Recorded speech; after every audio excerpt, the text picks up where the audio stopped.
Hello everybody, welcome back to another video. I'm hoping you guys are all having a fantastic day. So today's video is going to be about the storm system that I made my previous videos about. Again, it is a bit repetitive. Today's going to be the last day I'm going to be talking about this storm, as really the threat of these severe thunderstorms is going to be dwindling rather quickly as we go into Tuesday, late Monday into Tuesday. The threat seems to dwindle down, but the risk of severe thunderstorms is still pretty high. Not awfully high, but it is there, and it still needs to have a video about it.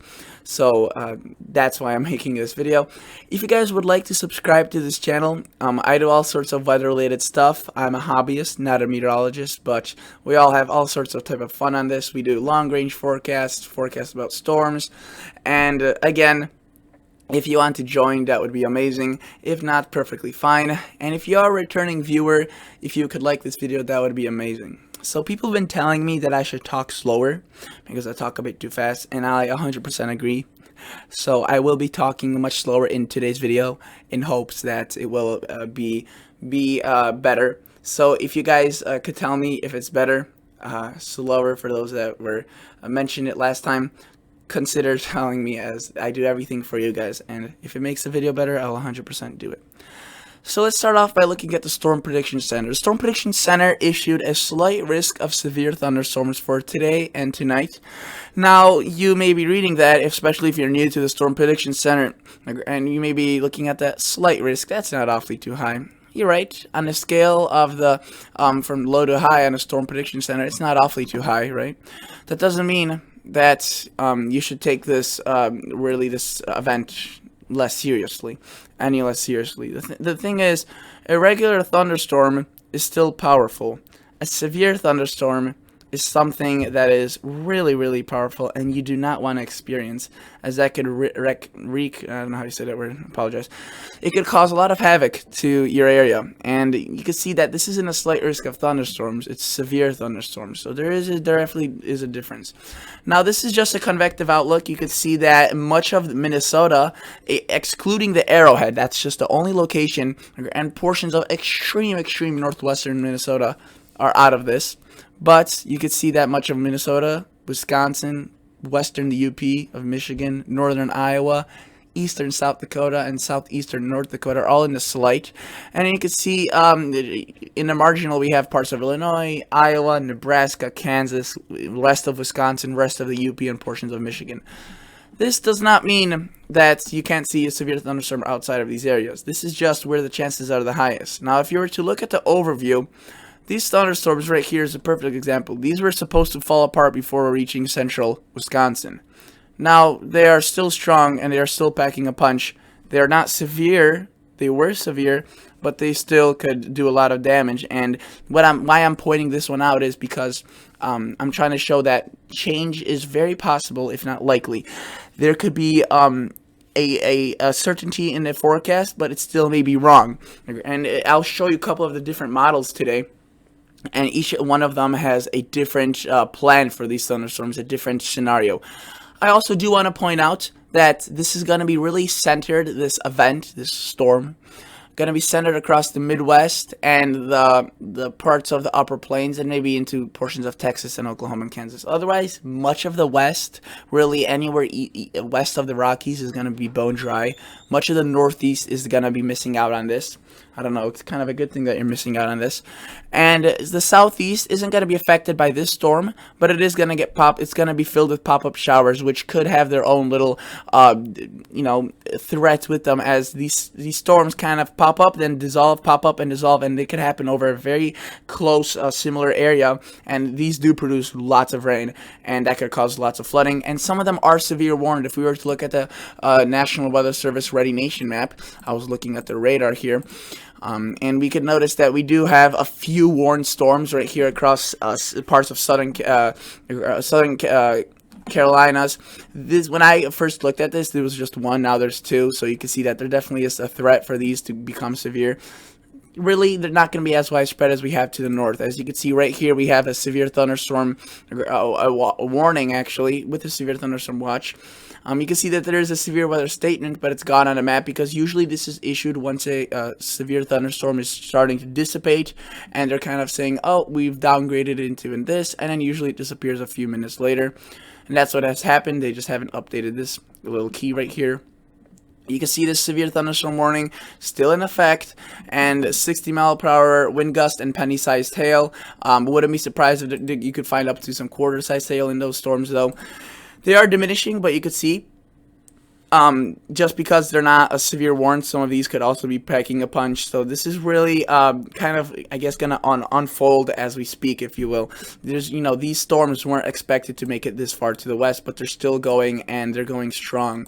Of course, flash is disabled. Let's turn this on. By the way, they will be migrating away from flash and National Weather Service to make this a bit more friendly. But you can see these thunderstorms are still kind of maintaining their strength, so we'll see what they do. It doesn't look awfully severe, but there's another warning that popped up right there, you could see. So there's a lot of change possibly to happen. Let's look at, go back to the Storm Prediction Center and look at tomorrow. Tomorrow there's just a slight risk, and it's much smaller than today.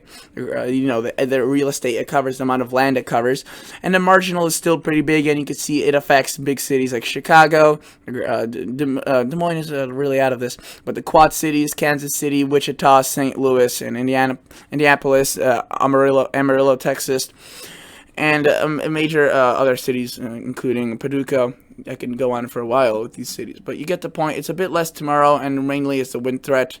With today's event, it's also mainly a wind threat. The tornado threat seems awfully low. There is a chance, though. The wind seems the highest, and hail is the highest as well. Let's take a look at the HRRR model. This is the model that I look at and meteorologists use. Not me. I'm a hobbyist. But we look at this model to see where thunderstorms will occur within the next 12 to 24 hours. This model sacrifices its long-term forecast for its accuracy, but let me tell you, its accuracy is pretty good, but still not perfect, and nowhere near perfect. It's usually around 50% accurate with its storms, and you can see that it's showing, again, that line of storms to the north across Minnesota, that cluster across Wisconsin, but you can see that this model predicts it to fall apart. While it's already, this model run is a bit old. It's, I think, 2 hours old, and you can see its prediction was to fall apart, and it's already continuing well into central southern Wisconsin. So, this is gonna be a bit, I guess, kind of unpredictable and strong possibly, which makes this threat the worst, which is, it's kind of like a wild animal, if you will, these storms. Best comparison, unpredictable, and they could do a lot of damage. So you can see that this cluster right here across northern Minnesota starts developing rapidly, these storms across Wisconsin.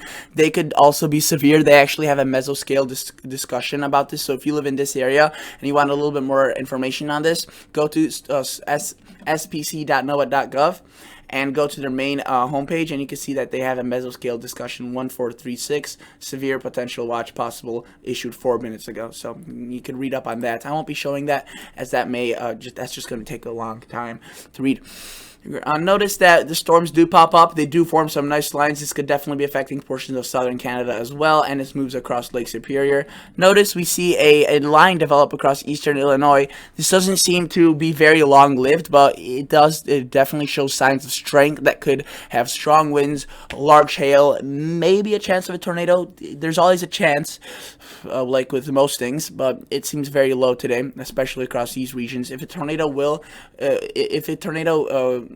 to occur, it would be further up north, but there's more atmospheric ingredients with that storm being closer to these locations than it is here. As again, I want to mention that this large storm is way up in southern to mid Canada, where the impacts still extend into southern U.S.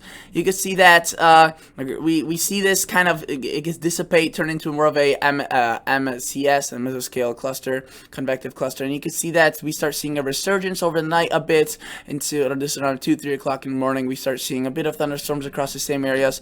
Really nothing significant. A bit across eastern Indiana, eastern Illinois. It's really during the daytime hours tomorrow in the morning or in the evening hours we start seeing quite quite a bit of activity. We could see a shower cluster across Minnesota and Iowa, but doesn't look with many thunderstorms, mainly just a light rain event. But they kind of look at that across Michigan. Let's actually zoom in on this, as I want to provide a closer look. We start seeing some thunderstorms that for sure could be severe across portions of northern Michigan, and this could be affecting the cities like Traverse City, Mackinac Island, all of those locations. And notice that this definitely isn't I guess the most impressive, but I wouldn't say it's not impressive either. They don't have I think an area of risk for really high up on here, the Storm Prediction Center for Monday. It's mainly down to the south, but they may have to extend it over there as the marginal, at least, as these storms with the latest model runs are showing some pretty nice strength. And you can see that it continues through much of Illinois, the Quad Cities, very large clusters into Kansas, into Oklahoma, the Texas Panhandle, if I were to extend it further to the south, the viewing area. And you can see it almost develops into this very strong line. This would be damaging winds, and people sometimes ask what's worse, a large damaging wind event or a single tornado. I would argue that a large damaging wind event is more serious. As you can see, this extends over a much greater area, and sometimes these winds could be 70 to 80 miles per hour, which could cause lots of damage. Obviously not as strong as a tornado, which is 150, 160 plus miles per hour, but you can see there could be even some more resurgence of this afterwards. So a lot of activity, and a lot of this may still be changed. You know, a lot of this is, if you will, changeable, and not necessarily everything agrees with this model. So you can see this is what the HRRR model shows. It kind of shows a bit of storms today up across in northern Wisconsin, eastern Illinois, and into portions of Iowa.